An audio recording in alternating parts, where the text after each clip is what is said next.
Greetings and welcome, everyone. It's All You Can Geek bonus round, episode 24. I'm one of your hosts, Jim Gast, joined by Mike Sneedy. What's up? Corey Feinside. Yo. And Tony Korkodakis. You sound like robots now, guys. Yeah. I didn't even hear Tony. No, I heard nothing from Tony. Are you muted, Tony? Yep. Woo! All right, welcome, guys. Welcome, listeners, to a bonus round 24, where we are going to talk about New York Comic Con 2016. It's come and gone, unfortunately. It's a sad day when you have to go back to work. So, Ugh. yeah. So, anyways, guys, let's talk about. We're gonna just kick it off because Mike didn't go to any panels, so we're gonna talk about the sales floor. Yeah. We'll call it the sales floor. It's the vendor's floor. And how, I guess, Tony and I were there on Thursday, and Thursday was fantastic. Like, we got in, we went and we tried out the VR stuff, as we talked about in the podcast. You know, you and I, we got to try John Wick 2. Yeah. Which I liked quite a bit. And if you want to give your impressions too here, we can do it here as well. I thought it was a great showcase for virtual reality. It's, not perfect, but it does. Oh, hold on. Are we really skipping to the John Wick demo? Why? That's where we There you go. started. That was the first thing that happened. Oh no, I don't even remember what we did first. You really don't remember the man in the high castle? I know. I was going to talk about that lesser experience after, but so we tried Man in the High Castle. It was a really shitty virtual reality experience of basically a bunch of slides that you just sit there and you can look around, but it's not really interactive. It's not really VR. It's just a bunch of slideshows. So I thought that was a terrible demo for Tony to have, especially because it's his first VR experience. So I thought, let's go to the John Wick demo, which only had 7 people in front of us. So we did. Not knowing that it was, 10 minutes per person, one person at a time. This is a 70-minute wait. 80 minutes for you. And then, not to mention there was a woman that was going, and I think the demo crashed on her, so they restarted the demo for her. Yeah, she got to replay the entire thing. Basically, she got to end it.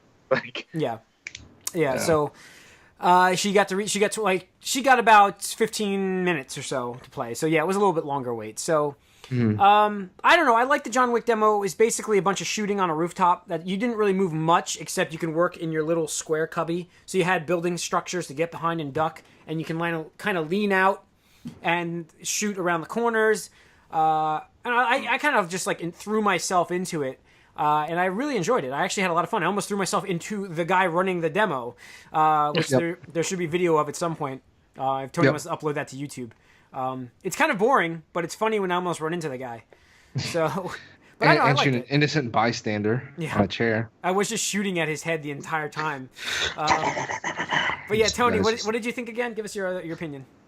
No, I mean the VR demos. I didn't mind the Amazon one because we only stood in line for 5 minutes, so that was By fine. But the way, I started watching that series. It's good. Okay. So they got me to watch the series. Good for them. Yeah, good for that. It did its job. Yep. So that was okay. I mean, whatever. I didn't mind it. It wasn't like a game. It was more just like an interactive set piece kind of thing. But the John Wick demo was really awesome in terms of what VR can do. I think it did a really good job just because it did really immerse you in that situation. With the exception of the realization of how much room you really need. That's really it. I mean, right, because you are going to need a lot of just play area, and I don't even know how it's going to work because it was running on the Vive headset, and apparently because it uses the cameras that you have to place in your room. Yeah. If you're approaching a wall, you'll see a blue grid apparently in front of you that will tell you if you're going to run into something. So how do you? I didn't even think about this until just a little while ago. How do you reset where your position is without messing your character in the game? You're going to be able to press and hold the button that allows you to get back to your, compass point, stuff like that. I don't know. I don't know. I mean, that was the thing with VR. You picture futuristic VR and people are suspended and they can kind of move around and right. Yeah. So that's what I pictured always. But I mean, we're not there obviously anywhere close to that yet. But that's essentially what this needs.